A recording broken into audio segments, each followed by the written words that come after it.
Hi everyone, I'm back. We're back to do exercise 8-6. In this exercise, we're going to prepare a sales and a production budget. Remember that the sales budget sets the budget for everything else that falls after it in the master budget. So it's very important to try and be as accurate as possible on that sales budget. Because if for whatever reason, let's say that we miscalculate our sales and we have too little, that means we're not prepared to produce enough items to sell to our customers. So this problem is exercise 8-6.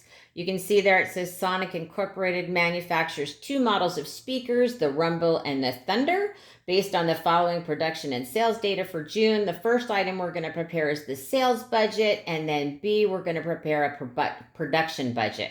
You can also see here we have the information for the Rumble and the Thunder. We've got their estimated beginning inventory on June 1st. Then we have a desired ending inventory on June 30th, expected sales for both the Midwest region and the South region for both the Rumble and the Thunder, and then our unit sales price.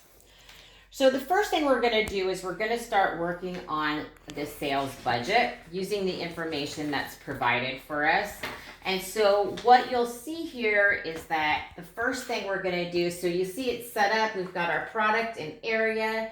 We've got, we're going to start with the Rumble. We're going to do it for both the Midwest and the South region. And then we're going to do the same thing for the Thunder, the Midwest and the South region. And then we'll get total revenues from sales.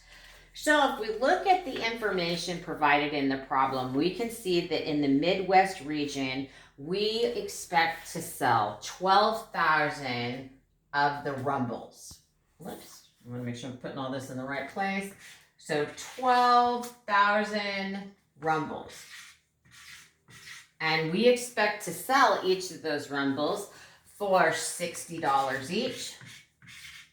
So all we're going to do is we're going to take our unit sales volume times the unit selling price, and that's going to give us total sales of 720,000.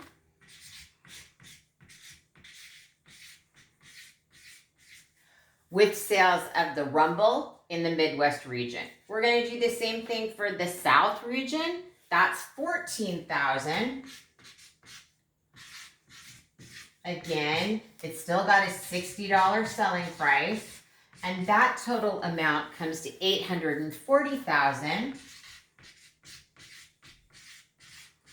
So when we're looking at the Rumble, we expect to sell 26,000 units.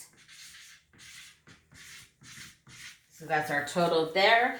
And then we're going to add together the sales from both the Midwest and the South region. And that comes to $1,560,000. So that gives us total sales of the Rumble combined with both the Midwest and the South region. And now we're going to do the same thing for the Thunder. So here we expect to sell, the Midwest expects to sell 3,500 units of the Thunder. The unit selling price is $90. So it still works the same way. And of course, they don't have the multiplication sign or the equal sign when you actually do your homework. So that comes to $315,000. And then for the South region, we expect to sell 4,000 units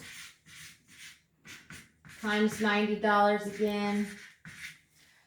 And that equals $360,000.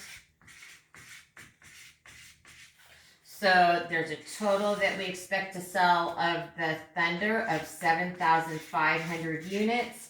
And the total revenue that we expect to get from the Thunder is $675,000.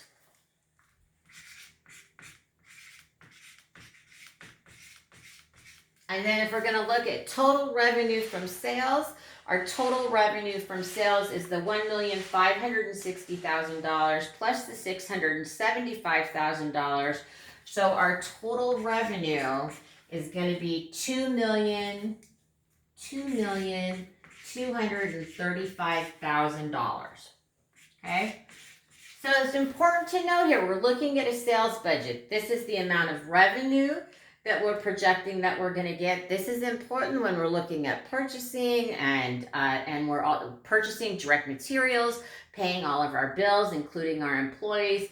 And it also shows that we expect to sell 26,000 units. So our production has to be able to meet this need and the desired ending inventory that we hope to have at the end of the period. So the second item that so that's our sales budget. Now we're gonna do the production budget. So again, it's for Sonic Inc. I'm just gonna use this sheet because I didn't have to make any notes. I've got our production budget.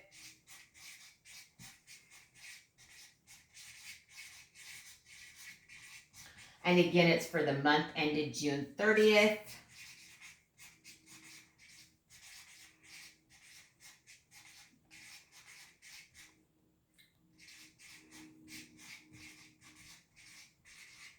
So we've got that there. There's 3 columns. The second column says units, Rumble at the top, and the other one says units, Thunder.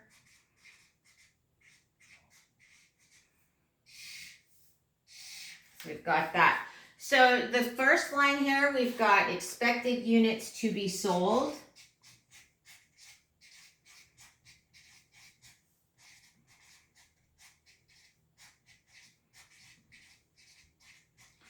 Sorry, I'm going off the side there. We expect to sell 26,000 units of the Rumble, which we calculated here on the sales budget, and 7,500 units of the Thunder. So I'm going to put those in here, 26,000 units of the Rumble and 7,500 units of the Thunder. Additionally, we need to take into account our desired inventory of those items on June 30th. So the next line is desired inventory. 630, and of course that's our ending inventory because it's for the end of the month. The problem tells us that we want to have 500 units in ending inventory of the Rumble and 250 units in ending inventory for the Thunder. So this is going to give us total units available.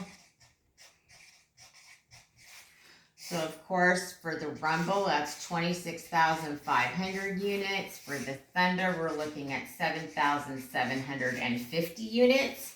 And then from that, we're going to subtract the estimated beginning inventory on June 1st. So again, estimated inventory 6.1, and the problem let us know that we want to have 700, that we think we'll have 750 units in beginning inventory of the Rumble and 300 units beginning inventory for the Thunder. So then the last line will give us total units to be produced. So now we're looking at 25,750 units of the Rumble and 7,450 units of the Thunder. So this is important, right? This is what our sales we expect to be for the month of June. So this is what we need to produce in order for those sales to be met and have the units that we need to have on hand in ending inventory and beginning inventory. Then this production budget is going to tell us how much labor we need to record and how much direct materials we need to purchase. So you can see if the sales budget's wrong, everything underneath it and past it is also wrong. So this is exercise 8-6.